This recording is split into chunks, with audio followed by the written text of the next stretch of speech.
Boa noite, irmãos. Privilégio estar aqui com os irmãos, refletindo ainda sobre a Escritura Sagrada, dando um direcionamento com relação àquilo que realmente a gente mais ama, né, os nossos filhos, como que a gente pode entender os filhos como bênção e materializar isso no ensino, no conhecimento, para que eles cresçam e frutifiquem. E é por isso que quando a gente pensa nos nossos filhos, qual é a mensagem que a gente gostaria que estivesse no coração deles? Se a gente tivesse nos últimos momentos da nossa vida e a gente pudesse dar uma palavra só, uma última mensagem, um último aviso com relação ao coração deles, qual mensagem nós daríamos? E teve um homem muito sábio chamado Davi, melhor dizendo, Davi mesmo, que ele quis dar uma última mensagem para o seu filho Salomão. Falou assim: olha, eu estou indo embora, vou morrer, mas eu quero que você saiba daquilo que realmente é importante, que você nunca pode esquecer. E eu quero convidar você para abrir a palavra do Senhor lá no primeiro livro dos Reis, no capítulo 2.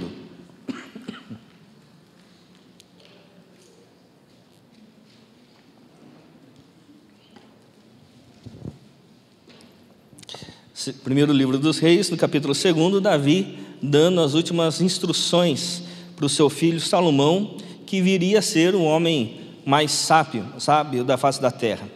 Ele vai dizer assim, desculpa a minha tosse. Quando se aproximava o dia de sua morte, Davi deu instruções ao seu filho Salomão: estou para seguir o caminho de toda a terra, por isso, seja forte e seja homem. Vou repetir.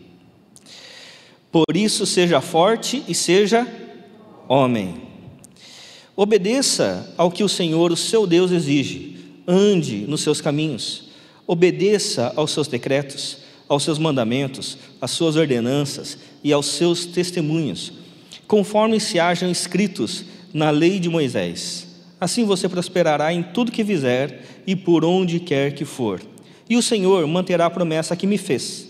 Se os seus descendentes cuidarem de sua conduta e se me seguirem fielmente de todo o coração e de toda a alma, você jamais ficará sem descendente no trono de Israel. Amém. Muito interessante essa palavra, porque, sem dúvidas, a gente planeja ter filhos, é algo que a gente aguarda ansiosamente para que venham, e quando chegam, a gente quer dar todo amor, todo carinho, todo afeto para os nossos filhos. Mas a falta de afeto faz mal, mas o excesso também pode fazer. Estava conversando com o Dr. Darcy.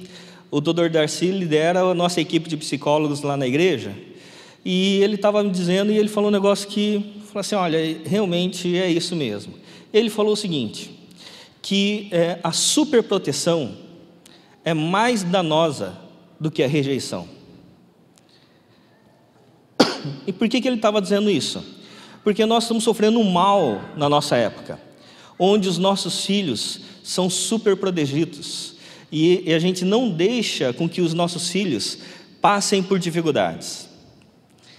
A gente não deixa que os nossos filhos sofram. A gente não deixa que os nossos filhos passem por problemas. E a gente sempre super protege os protegendo da vida. Então ele estava dizendo o seguinte, que como é que nós criamos maturidade? A maturidade, ela não vem com aquilo que nós recebemos. A maturidade vem, muitas vezes, com o processo da dor, com o processo da dificuldade, o processo da gente superar a problematização da própria vida. Então, a maturidade, ela não vem com o fato da gente ter recebido tudo e nunca ter tido problemas. A gente sempre ter tido o privilégio e nunca ter feito um sacrifício. Então, quando vem essa palavra de Davi para Salomão, é interessante, porque ele fala assim: olha, deixa eu dar uma mensagem para você, eu estou morrendo, agora você vai ocupar o meu lugar, você vai ser rei sobre Israel, você vai liderar um grande povo, você vai liderar processos, você vai estar à frente, vai ser a referência de muita gente. Então, tenho duas coisas para dizer para você: seja forte, porque a vida é difícil, e seja homem. Você já percebeu que hoje os rapazes, eu estou falando aqui agora somente para os rapazes, muitas vezes eles são muito frágeis emocionalmente? Eles conhecem e conseguem entrar na internet, mexer em muitas coisas, mas emocionalmente eles são muito frágeis. Emocionalmente eles se abalam com qualquer coisa. Emocionalmente eles ficam perturbados a ponto do índice de suicídio no nosso país está crescendo muito grandemente na adolescência. Toda semana a gente atende casos de adolescentes pensando em suicídio. E por que isso está acontecendo? Porque nós estamos vivendo uma geração onde nós passamos de uma geração que teve que se desgastar para uma geração que agora está se beneficiando. Por exemplo, algumas gerações atrás, nós tivemos que construir uma nação, certo? Então, se você olhar para os seus pais e para você mesmo, nós não tínhamos tanto acesso. Gente com mais de 40 anos, como eu, por exemplo, a gente não tinha tanto acesso a tudo que os nossos filhos têm acesso hoje. E tivemos que fazer muitos sacrifícios. Os nossos pais, os nossos avós tiveram que fazer muito sacrifício. Mas chegou uma fase onde nós construímos um patrimônio, construímos uma cidade, construímos muitas coisas, que a gente disse assim: agora que sofri tudo que eu tinha que sofrer, minha família penou para conseguir tudo que nós conseguimos, agora eu vou dar tudo para o meu filho, o que eu não tive na infância. Você já ouviu isso ou não? Agora eu vou dar para o meu filho aquilo que eu sempre sonhei em ter. E aí nós passamos de famílias com 3, 4, 5, mais do que 5 filhos, antigamente, em que a roupa do mais velho ia passando para o mais novo. Lembra disso ou não? Para núcleos de família, quando você tem 3, já é muito, 2 e às vezes um filho só. E aí esse filho passa a ser o alvo de todo o nosso afeto, todo o nosso carinho, mas também de toda a nossa superproteção. E a gente não deixa com que eles amadureçam, porque à medida que eles vão passando alguma dificuldade, por exemplo, na escola, os pais vão à escola para brigar com o professor,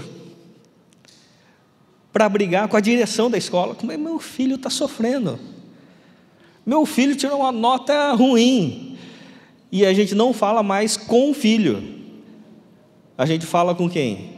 Com quem está gerando sofrimento, porque o meu filho não pode sofrer. Alguém está entendendo o que eu estou dizendo ou não? Está todo mundo tão quietinho aqui. Então, aí a gente está gerando uma sociedade, gerando uma geração que tem dificuldade em ser forte nas dificuldades que enfrenta na vida. E por que tem dificuldade em ser forte? Tem dificuldade em ser responsável, por isso tem dificuldade em ser homem. Tem dificuldade em assumir responsabilidades, tem dificuldades em assumir compromissos duradouros. Conversando também com a equipe de psicólogos, eles estavam dizendo o seguinte, um segundo dado que eu achei muito interessante. Por isso que é muito bom conversar com os psicólogos, né? Eles falaram o seguinte, que a adolescência hoje, adolescência vai até quantos anos? Quantos anos, mais ou menos? 16, 17 anos.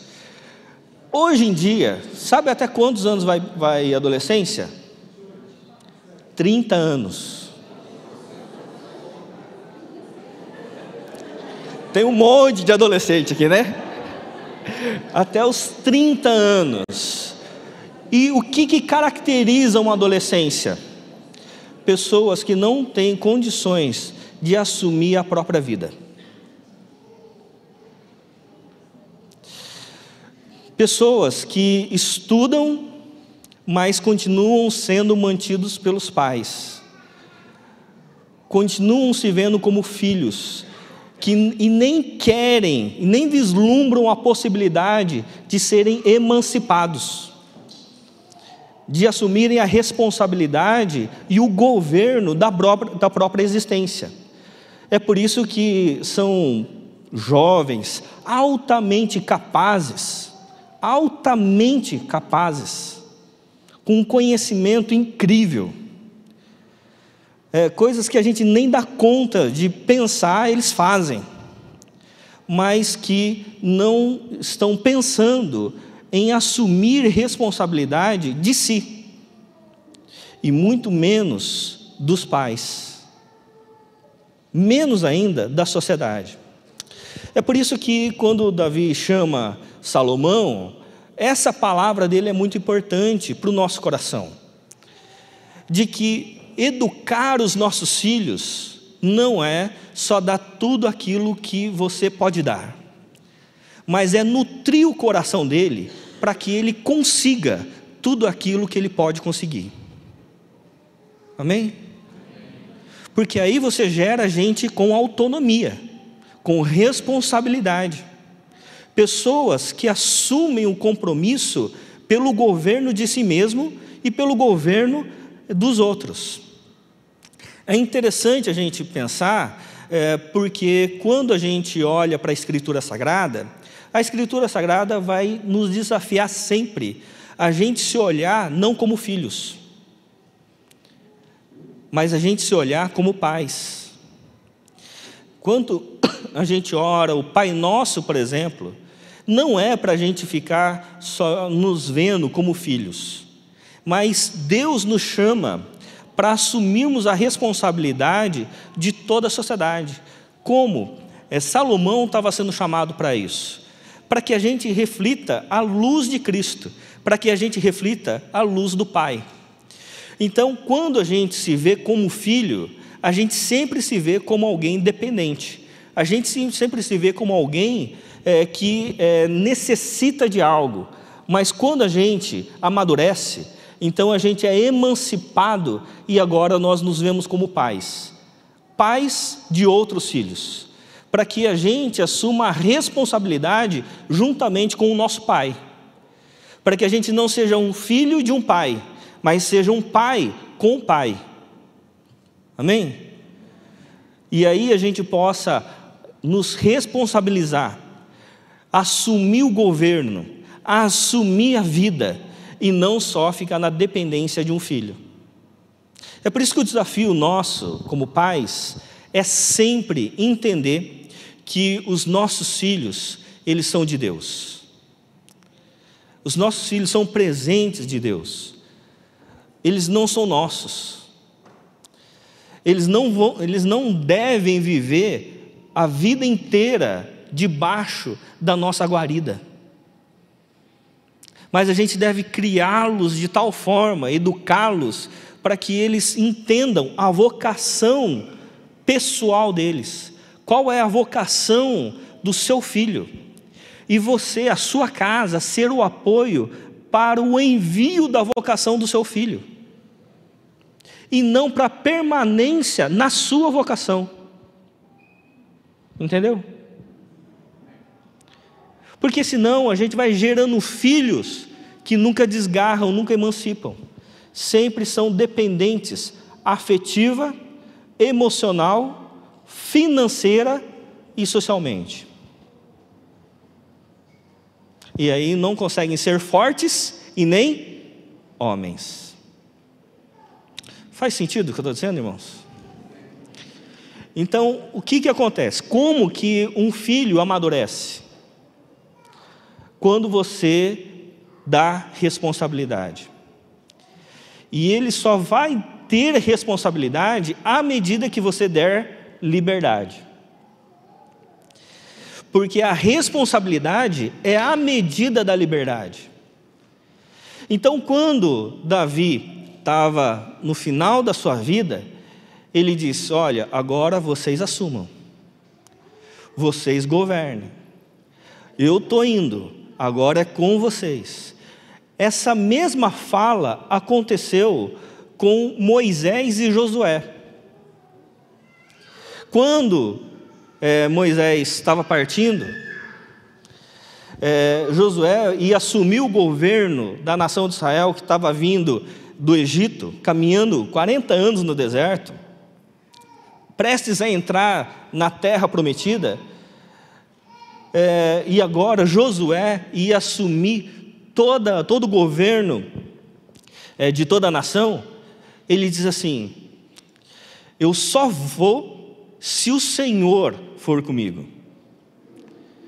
Eu só assumo se o Senhor que esteve com Moisés também está comigo. E aí Deus fala: assim como estive com Moisés, eu estarei com você. Isso é importante, irmãos, porque muitas vezes nós não ensinamos os nossos filhos a estarem com Deus, que manteve e sustentou a nossa vida. A gente ensina os nossos filhos a estarem conosco. Quer ver um exemplo? Muito importante. Quando a gente pensa na educação dos nossos filhos, e falando aqui de Moisés e Josué tinha que construir uma nação inteira. Quando eles chegaram em Canaã, era terra arrasada. Eles tiveram que construir. E quando eles construíram uma nação, no livro de Juízes, o livro posterior a Josué, vai dizer que surgiu uma nova geração que não conhecia o Senhor e nem os seus feitos. No início do livro de Juízes. É interessante porque como é possível que eles não conhecessem o Senhor? Como era possível isso? 40 anos eles caminharam no deserto. Deus sustentou esse povo. Deus tirou eles do Egito com grandes sinais e maravilhas. Eles andaram 40 anos, Deus sustentando diariamente. Caía maná do céu. Havia uma nuvem durante o dia para protegê-los do sol. Uma coluna de fogo todo dia, toda noite, melhor dizendo, para protegê-los da noite e do frio do deserto.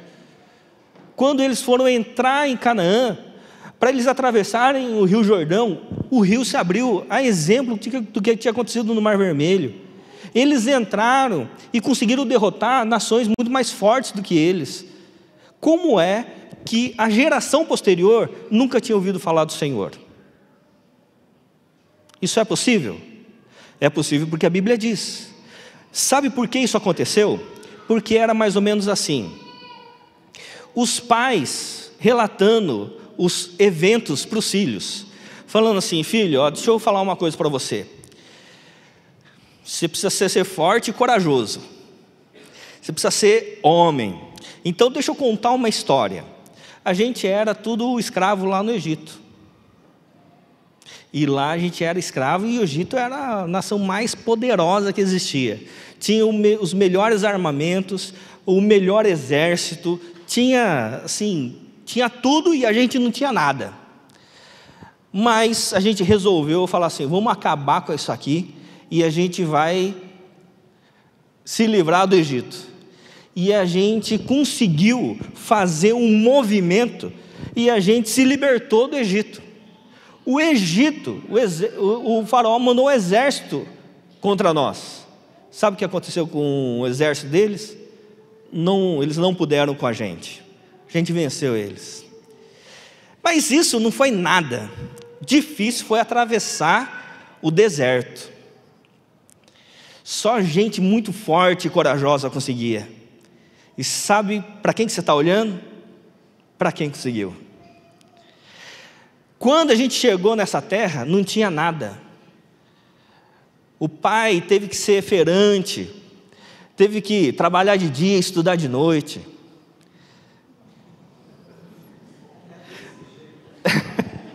Muito sacrifício para conseguir. Está vendo essa casa agora? O pai teve que ralar muito. A vida não é fácil. Tem algum problema nisso que eu estou falando ou não? Não tem problema? Qual que é o problema? Cadê Deus na história? Então o filho vai olhando para o pai e vai falando: nossa, meu pai é o cara. Eu nunca vou conseguir ser igual ao meu pai. E o pai fala assim: está vendo essa empresa, filho? Eu consegui. Eu lutei. Eu ergui. Eu fiz. E você vai ter que ser forte, igual eu fui. Já ouviram essa história, irmãos? Então, quando os filhos assumiram a cidade, em Juízes, eles conheciam os pais, mas não conheciam o Senhor. E a Bíblia vai dizer em Juízes que eles fizeram o que era mal perante o Senhor. E tudo que os pais edificaram, os filhos destruíram. É por isso que há uma estatística muito triste, de que os avós fundam uma empresa, os pais alargam e os netos acabam.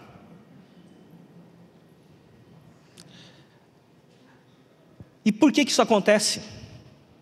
Porque a relação de quem se beneficia não é com Deus, que gera uma vocação, é com os pais, que geram conforto. E aí os filhos não foram acostumados à lida da vida, mas sempre ao benefício de quem lidou com a vida.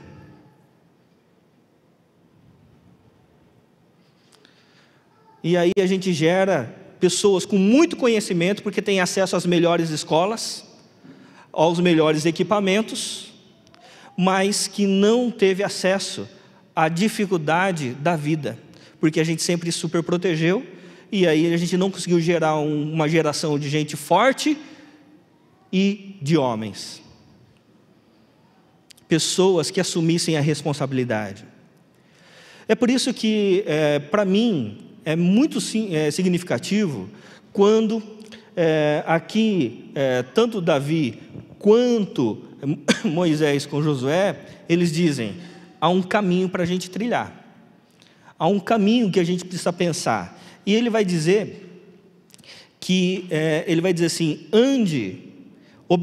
verso 3, obedeça ao que o Senhor, o seu Deus, exige, ande nos seus caminhos, obedeça aos seus decretos, aos seus mandamentos, às suas ordenanças e aos seus testemunhos, conforme se acham escritos na lei de Moisés. Assim você prosperará em tudo que fizer e por onde quer que for. Amém? Então ele está falando assim, há um referencial de vida que faz com que a gente crie maturidade. Agora vai lá em Timóteo, na segunda carta de Paulo a Timóteo, no capítulo 3. Segunda carta de Timóteo, capítulo 3, verso 16.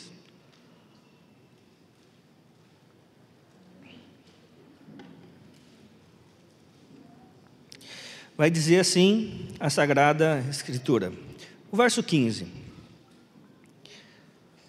14. Quanto a você, porém, permaneça nas coisas que aprendeu e das quais tem convicção, pois você sabe de quem o aprendeu. Porque desde criança você conhece as sagradas letras, que são capazes de torná-lo sábio para a salvação, mediante a fé em Cristo Jesus. Toda a Escritura é inspirada por Deus e útil para o ensino, para a repreensão, para a correção e para a instrução na justiça, para que o homem de Deus seja apto e plenamente preparado para toda a boa obra.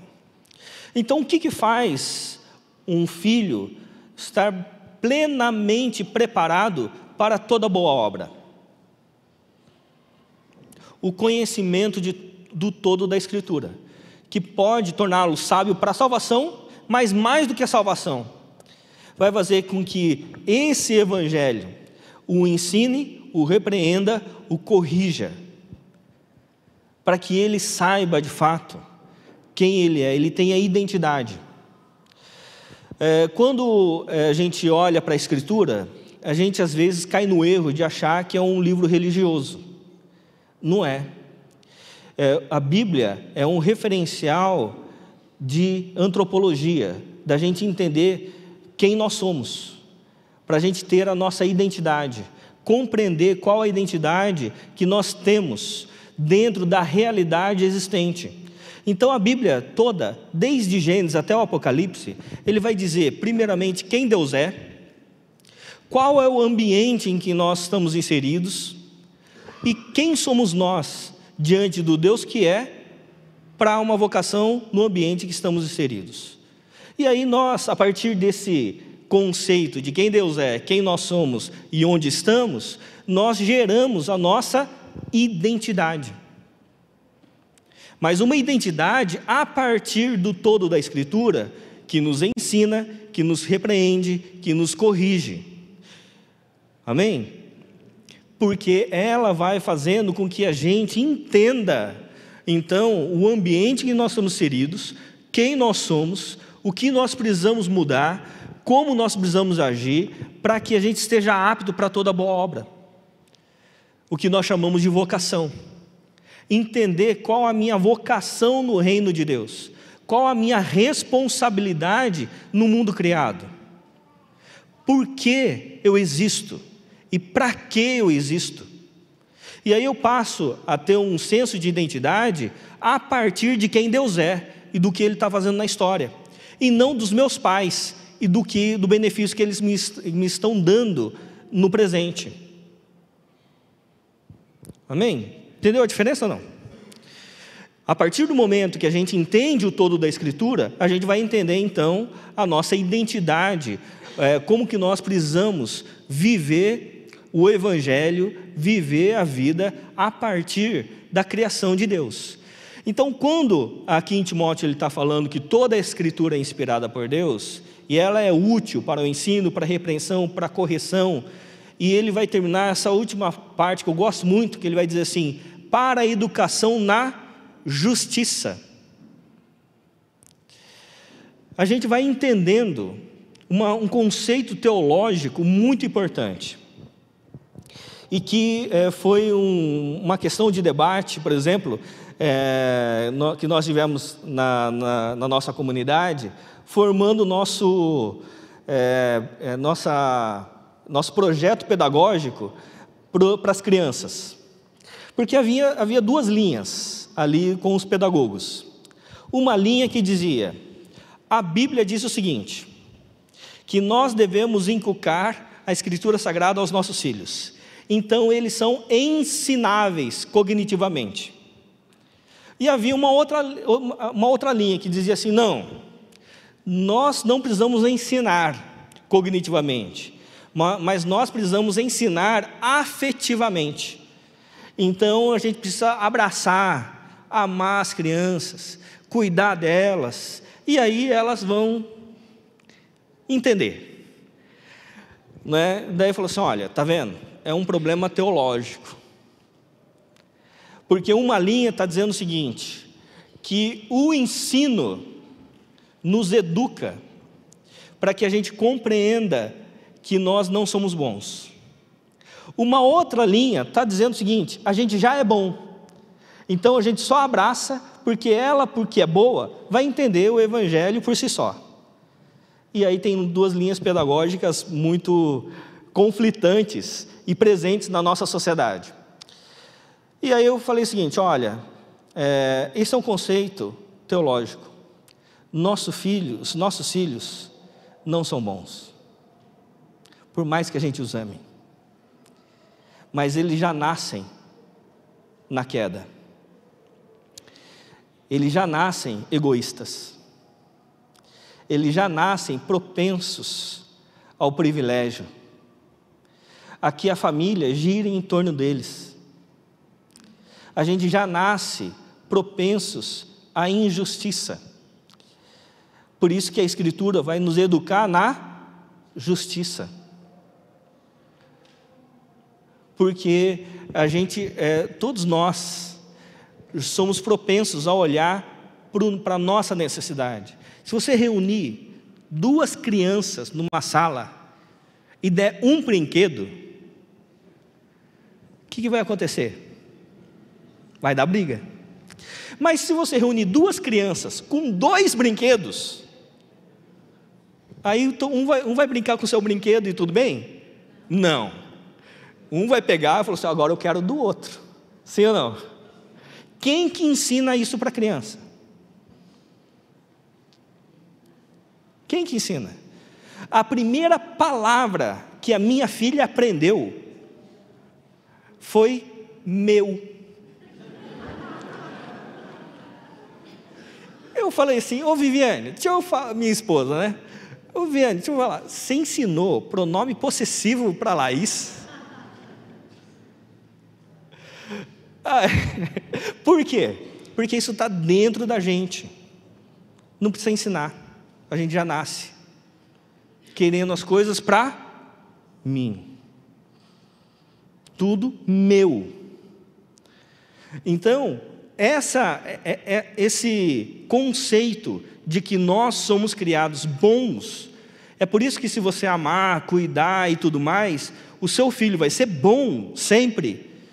Isso é um engano teológico. É por isso que a Bíblia vai dizer que nós precisamos ensinar aos nossos filhos a educação na justiça. E eles só vão aprender a educação na justiça se eles aprenderem o todo da Escritura, que toda a Escritura é inspirada por Deus para ensinar, corrigir.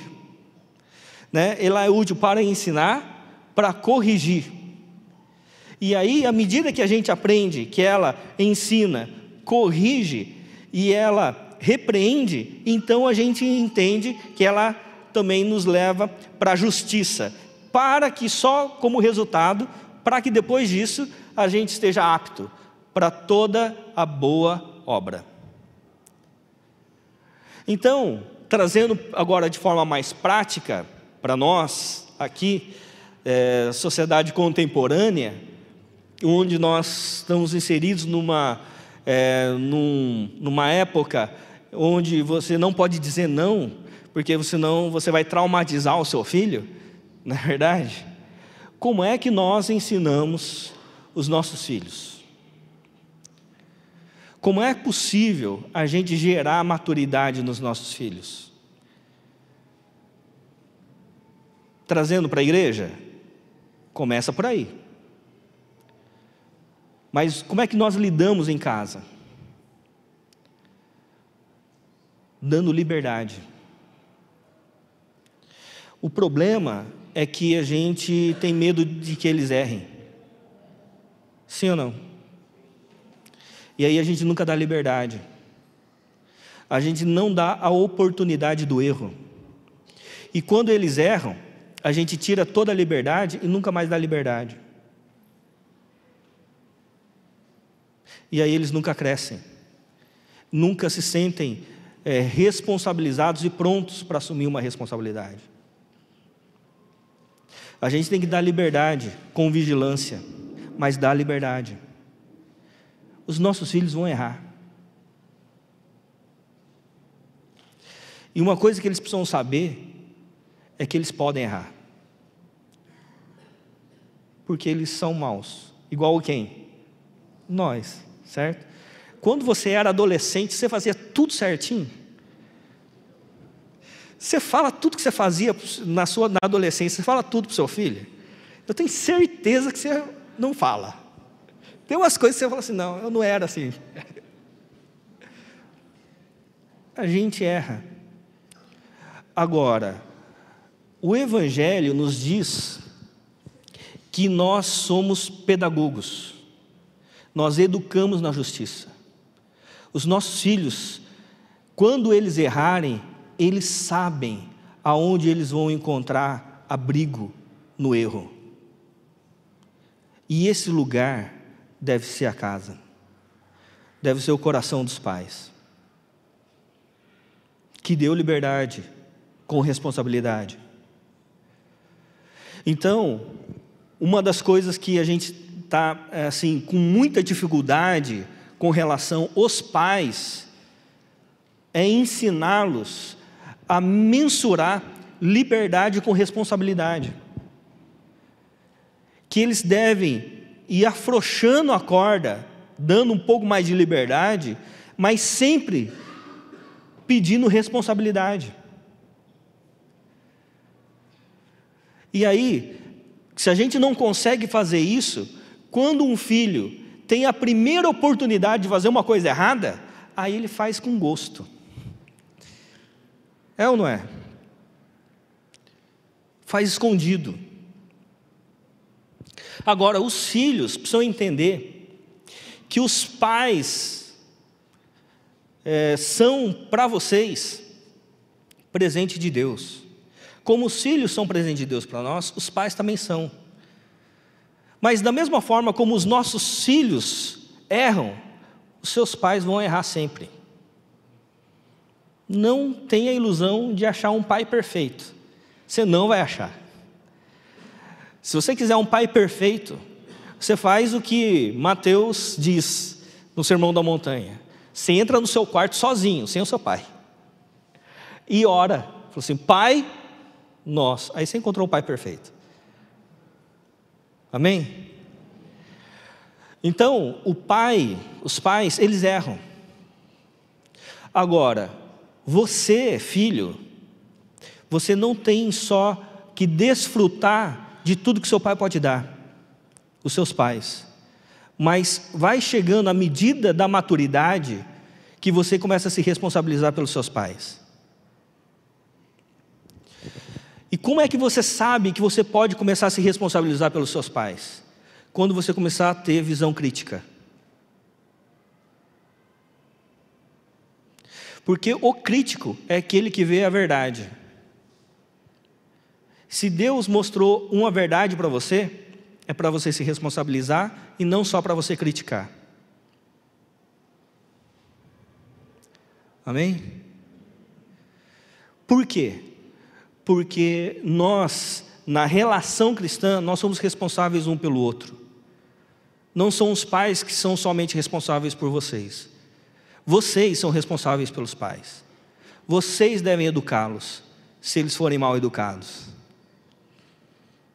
Vocês são virtude de graça, se eles não demonstrarem graça. Amém, irmãos? Então, o que acontece é que hoje nós temos uma grande dificuldade de ensinar os filhos, os pais, a darem liberdade, e uma grande dificuldade de ensinar os filhos a terem responsabilidade. Por quê? Porque nós estamos vivendo uma geração focado no benefício, naquilo que eu posso usufruir ao máximo do outro. E quando a gente pensa só no benefício, a gente vive uma geração de direitos e não de deveres. Então o filho diz assim, eu tenho direito de ser feliz, eu tenho direito de ter isso, eu tenho direito daquilo. Os pais, por outro lado, falam assim, eu tenho direito que você me obedeça, eu tenho direito, eu pago a conta, então quero que você faça o que eu estou mandando. E aí a casa vira uma disputa de direitos. E não de graça, de doação, de sacrifício, de compartilhamento, de responsabilização mútua.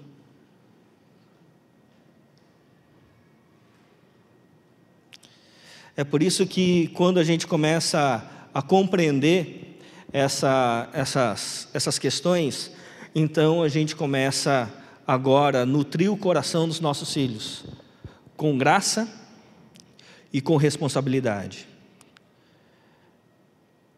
Esses dias eu estava conversando, aproveitar que minhas filhas não estão aqui mesmo, vou falar. Esses dias eu estava conversando com uma das minhas meninas. Tem duas meninas, uma de 20 e uma de 12. E você sabe que adolescente não é fácil. Quem acha que criar adolescente é fácil, né? Me dá a receita. Então, e não é fácil por quê? Por uma simples razão. Eles estão começando a gerar identidade. Eles estão experimentando. Eles querem gerar um senso de pertencimento, um senso de identidade. Então, quando você fala uma coisa, o adolescente fala não. Ele desobedece, não porque ele quer desobedecer, mas porque ele está gerando uma identidade. Então, e aí estava conversando com a minha filha e eu falando assim, olha, é o seguinte, vamos determinar aqui qual vai ser o tipo da nossa conversa. Você quer que eu converse com você como uma criança, como uma adolescente ou como uma mulher? Você fala que conversa eu quero que eu vou ter com você. Aí ela parou. Falou, pai, vamos conversar depois? Então pensa e depois você vem e a gente conversa. Porque a gente tem que olhar para os nossos filhos e a gente tem que tratá-los à medida da responsabilidade deles. E não se engane, seu filho tem um monte de crítica com relação a você. E eles vão ter mesmo, não tem problema com isso. Falou assim, agora você tem crítica comigo, eu também tenho umas críticas com relação a você, então está tudo certo, zerou. Então vamos ver que tipo de relação nós vamos ter. Se é de um pai para um filho, ou de um pai para alguém que quer ser um pai. E eu quero emancipar, quero dar responsabilidade para você. Quero dar toda a liberdade. Para a gente gerar gente forte e corajosa. Homens de verdade, que assumam não só a responsabilidade da vida individual, mas que, como a gente vai conversar no próximo encontro, assumam a responsabilidade da nossa sociedade. É por isso que eu gostei muito da temática que foi exposta aqui. Que primeiro falou do casamento. Agora, está falando agora como é que nós geramos a partir do casamento filhos que são responsáveis. E à medida que a gente gera um núcleo familiar com um casamento coeso e filhos responsáveis, a gente está pronto para cuidar da sociedade. Então, como que a gente faz isso? De que maneira nós compreendemos a nossa vocação? Os filhos, eu não tenho dúvidas de que a geração agora dos adolescentes, dos nossos jovens, eles têm tudo para transformar a nossa sociedade. Eles têm todas as condições, todas as ferramentas, todas as possibilidades. O que nós precisamos ser como pais é ser os pedagogos. Nutrir não só o bolso deles, a gente precisa nutrir o coração. Com todo da Escritura, para que eles estejam aptos para toda boa obra. Para que, se eles forem engenheiros, eles não se corrompam como grandes incorporadoras se corromperam. Se eles forem políticos, que sejam excelentes políticos. Se eles forem empresários, que sejam justos, empreendedores, transformadores. Saibam que Deus deu a bênção da realeza para cada um de nós. Deus nos fez reis, profetas e sacerdotes. Deus deu realeza a nós. Então nós precisamos olhar para os nossos filhos com realeza. Eles vão governar a sociedade. A gente precisa nutrir o coração deles com o Evangelho, manifestar graça na vida deles e deixá-los, enviá-los para a vocação, para a missão que Deus está conferindo a eles. Porque senão a gente sempre vai podar as asas deles, trazendo debaixo das nossas asas, comprando a liberdade deles com tudo que a gente pode dar. E como disse o Dr. Darcy, a superproteção é mais danosa do que a rejeição. Que a gente possa criar filhos com um coração no Senhor, que a gente os ame totalmente, que eles saibam que na nossa casa eles sempre vão encontrar um lugar onde eles serão amados, mesmo que errem, mesmo que falhem, mas eles sempre serão amados. E que os filhos possam compreender que eles vieram para essa terra difícil. Viver não é fácil, nessa terra difícil, com gente difícil, mas que eles têm um propósito, uma vocação, eles têm uma missão a cumprir, que é primeiramente na casa, cuidando dos seus, e depois, quando forem emancipados na casa, cuidarem dos outros, de toda a sociedade. Amém, irmãos? Que Deus assim nos abençoe. Deixa eu fazer uma oração. Vamos nos colocar em pé.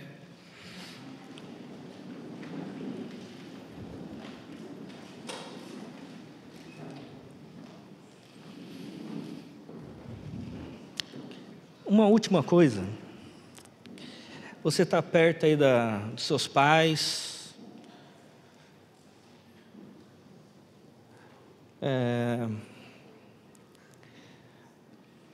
Deixa eu falar uma coisa. Quando eu tinha 3 anos, o meu irmão mais velho tinha 9, minha irmã mais nova tinha 1, e o do meio tinha 6, e eu tinha 3. O meu pai tinha 40 anos de idade, e numa viagem que ele estava fazendo aqui para São Paulo, ele faleceu no acidente. E a gente se viu sozinhos. E foi muito difícil viver sem o referencial do meu pai. À medida que a gente foi crescendo, a gente foi desenvolvendo, Deus foi dando outros pais para a gente, né, na caminhada. Mas, de fato, o que foi determinante para a minha caminhada cristã e eu poder ser um pai hoje, foi o fato de eu ter encontrado Jesus Cristo. Porque toda a ausência afetiva do meu pai, que fazia, muitas vezes, eu procurar identidade em lugares que não são bons, foi suprida em Cristo Jesus. Quando Cristo me resgatou, eu tinha 15 anos de idade. Eu era um adolescente. Sou quase um adolescente, né? Pelos psicólogos ainda sou quase um adolescente, né? Saí agora da adolescência. Mas quando eu criei em Cristo Jesus aos 15 anos, uma palavra do meu pastor foi muito importante para eu compreender que eu precisava deixar de lamentar. E ele disse o seguinte, ele falou assim, olha, você agora tem Cristo, então você não tem mais nenhum motivo para lamentar na sua vida, porque toda dor Cristo já levou na cruz. E eu sei que muitos filhos aqui têm motivos para reclamar dos seus pais, para lamentar, mas Cristo supre todas elas. Eu sei que tem muitos pais aqui que têm motivos para lamentar com relação aos seus filhos, mas Cristo já levou todas elas na cruz, porque agora o que nos identifica não é mais a cobrança, agora é o amor, é a graça, é o abraço, é a gente poder estar junto. Então você que tem o seu pai ainda, o ame, cuide dele. Não pense em ser somente um filho, comece a pensar com a cabeça de um pai. Amém? Você, pai, não infantilize o seu filho, fazendo com que ele pense somente em ser filho, em querer ser filho e nunca querer ser pai. Não deixe o seu filho querer morar com você até os 40 anos. Amém? Emancipe afetivamente o seu filho, dê responsabilidade a ele. Amém?